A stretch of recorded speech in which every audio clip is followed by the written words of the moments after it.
Hey guys, if you like this content, I would greatly appreciate it if you guys like the video and subscribed to my channel. It helps make these videos worth it going forward. Hey guys, Altcoins Sherpa here with a crypto market review. As always, this is not financial advice. I'm not an expert. Do your own research. I'll just do a quick update on Bitcoin here with a few altcoins and overall altcoin thoughts. So for Bitcoin, I'll just be pretty quick on this. I mean, nothing's really changed over the last few days, in my opinion. We're just seeing lower highs and higher lows. This is like pretty common for most consolidations, where you'll see these higher lows being formed, and this is like a pretty neutral spot in general. And like, given the context of this entire thing, like I think it's still bullish. Like I think 45K will come eventually, but you know, there's still a lot of levels to come. As far as like actually doing active trading, I mean, there are a few different trades you can take. You can wait for a break of 36K and then a test of the range highs around 41K. Alternatively, you could also wait for a break of 31K. That should bring about this swing low at 28K. That's another trade you could take. But for unless you're not expert scalper on low time frames, then I'd personally just stay out. This is chopped around for quite some time overall, and like I still think that this is just going to keep consolidating. There's a few interesting observations though. In regards to the 4-hour 200 EMA, this was a resistance area, as you can see right here. And when you see large spreads between price and the EMAs, the first tap of the EMA is usually a pretty good area of resistance. Like, it's pretty high success. So like, this would have been a good short opportunity. Did I take it? No, I did not. I was watching, I remember at this time. Instead, I tried buying a dip, I think at 36K, but I got stopped out. Or no, it was 33K, but I still got stopped out. Anyways, what's interesting right now is you are seeing price consolidate a lot more with this 200 EMA on the 4-hour. And you can see that there's not a huge spread between price and the EMA. As you can see back here, there was a lot of room. And obviously EMAs are a lagging indicator, but they're still good SR levels a lot of the time. And in this situation, what you want to see is you want to see all these EMAs start to compress, and then you'll see them start to bullishly cross as price goes up. This is usually healthy in general. When you see the EMAs start to clump together, it usually means that there is a lot of consolidation and compression, and that a big move is coming. Now, of course, price could move lower, but I personally believe that we at least go higher to 41 to 50K before we see any new lows, and I've had that kind of outlook for a while now. But let's just see. I mean, like, as I said, the safer trade that you can take is a break of 36K and going to 41. I think that's a pretty safe trade, and another safe trade that you can take is a break of 31K. Until that time, I mean, it's just ranging. Like, some altcoins are doing well. You'll notice too that this type of volatility that we've seen the last week or so is definitely a lot less so than what we saw after the big move down, for the initial move down of 30K or 28K, or however you wanted to mark your chart, depending on what exchange you were on. What you'll generally see, and I talked about this in other videos too, is after you see a big move down, like what we saw, lots of liquidations, you'll see like kind of turbulent times right after, and then you'll start to see price kind of ease up a little bit and have less volatility, less volume, and just like overall a lot more calm price action than what we saw back in May. So excuse me, what we're seeing right now is just a little bit more of less volatility, and this has allowed some altcoins to really do well. And let's just go into some altcoins soon. So the overall high time frame view for me on Bitcoin is still just like the same. I still believe that we'll see 45 to 50,000 before any new lows. After we hit 50,000 or 45 or wherever it stops, after that, new lows could certainly come, but overall macro bottom could certainly be in. I certainly hope so. Still a little bit too hard to say, but given this kind of accumulation pattern that we're seeing right now, this is pretty good for our overall chances of this being kind of this macro bottom. But like as I said, and if you've watched all my other videos, you'll notice I still think that it'll probably hit some sort of lower high and then like a higher low. Like from a macro standpoint, something like this would make a lot more sense to me, where we see something like this, like, and just keep chopping around over the summer. Now, it's interesting to see some altcoins.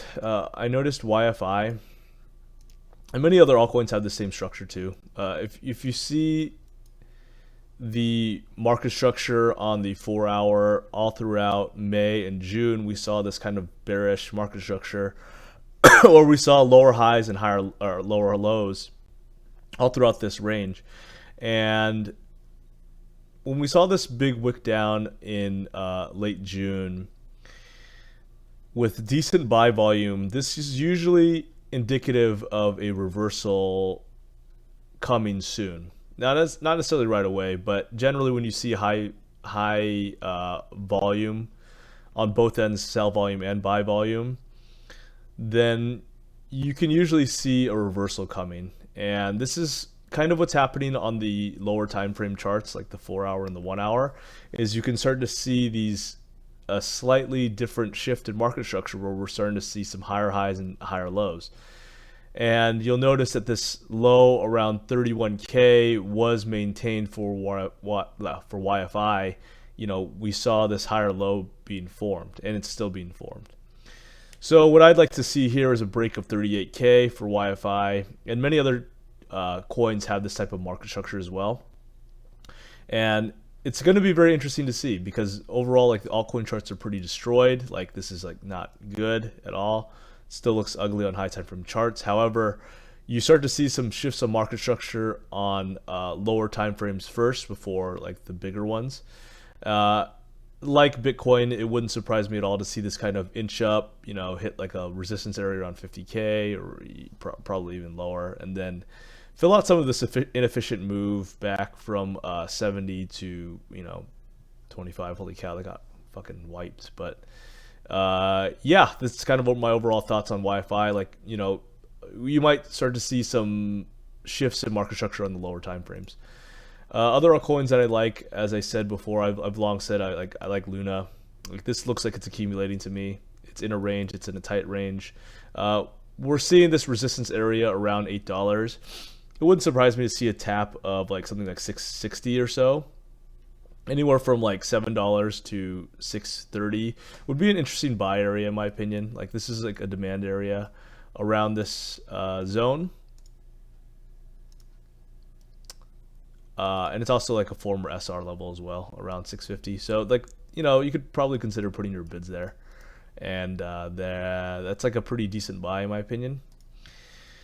But to me, like, stuff like Luna, it's still like a good project. It's still going to be pretty decent, good volume coming in. And these are the types of coins that I'm watching. Like this, SXP is another, but SXP really moves in pretty shitty ways, honestly. Like, the chart itself looks pretty decent, but this hasn't really been this chart is like really destroyed, and it's like it doesn't really move predictably.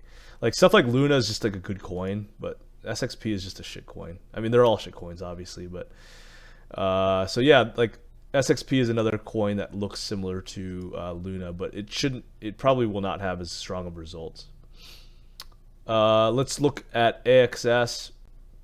This coin has been very, very strong, obviously, as you guys all know. It's been an absolute beast. Like, this is like the fact that this has gone so strongly over the last month or so, or even like 3 weeks or whatever. It's really very strong given the overall environment. It's the fact that Bitcoin is kind of ranging and chopping around, and every other altcoin kind of looks meh. I mean, DeFi coins like Aave and Compound are decent, but most of the altcoin market kind of sucks. But there's a few good things that you can take away from this. For one, understand that when one coin starts to really lead in one category, for instance, AXS is an NFT coin, other NFT coins will also do pretty well. So like, you know, we're starting to see like Sand and Mana and like a few others do pretty well. Alice. Those are pretty good coins to buy when you start to see something really strong. If you're scared to buy something like this, I kept trying to get my entry in AXS, but I never got it, unfortunately. This will eventually stall out. I don't know when or where, but like you'll start to see it kind of peter out. Like I thought this was actually going to pull back even farther. And it looks like I did kind of have a close fib, but it clearly wasn't the best area to mark, or just got front ran. But when you see really strong coins, like the 382 is like all you'll get. And I expected it to go a little lower. Like I was planning on buying around 10, but it never hit. What I'm trying to say here at this point is you can consider buying at like former all-time high levels around 1080. This was kind of like this near the 382 fib. And price is just continuing up. Like, you know, it still looks really strong. I mean, I think that shorting in these situations is very scary because they're very unpredictable. Like when you see coins like this, it's like the momentum it has is very scary. Like this will be a good short eventually, but I'd rather hit it on the way down. Like, so for instance, you'll see this peter out and then you'll start to come back down and you'll see like a lower high often formed. And then like at that point, that's the point where you can consider shorting. But something like this strong is just like, it's very risky to short these situations. Like even if it has gone like, you know, 6x or 10 or 9x or whatever the hell, what is this? Yeah, okay, so yeah, it's gone like 5x or whatever from this bottom of the fib area, and it's still really strong, but it's going to be a good short. I just don't know when. And usually shorting in these situations is a little bit risky. You'll want to wait for the lower high to form, in my opinion. Or you just buy dips. I mean, buying dips is probably the better strategy, or safer as well. Like that's probably what I'm going to do, is just like look to buy dips. I'll fib it out eventually, like wherever this stalls out. I don't know where it's going to be. Like this would make sense to me if you just fib it out here. Like that means like the 0.5 area would be kind of similar to the former all-time high levels around $11. This could be a decent buy, $11 to $10. If and when it comes down. Like I already have my alert set, and I'll just wait. But you'll want to wait till it starts coming down. That should be a pretty good trade in my opinion. So as I was saying, understand the altcoin market if you do trade altcoins. Understand the environment and the relationships. NFT coins are doing well because AXS is doing well. So that's the narrative right now, is like AXS is doing well, so look for other NFT coins that are lagging. Once this starts to pull back, the other coins should pull back as well. So you want to look for the leaders in these situations when you are trading these. Anyways, I hope you guys enjoyed this video, and thank you so much for the support.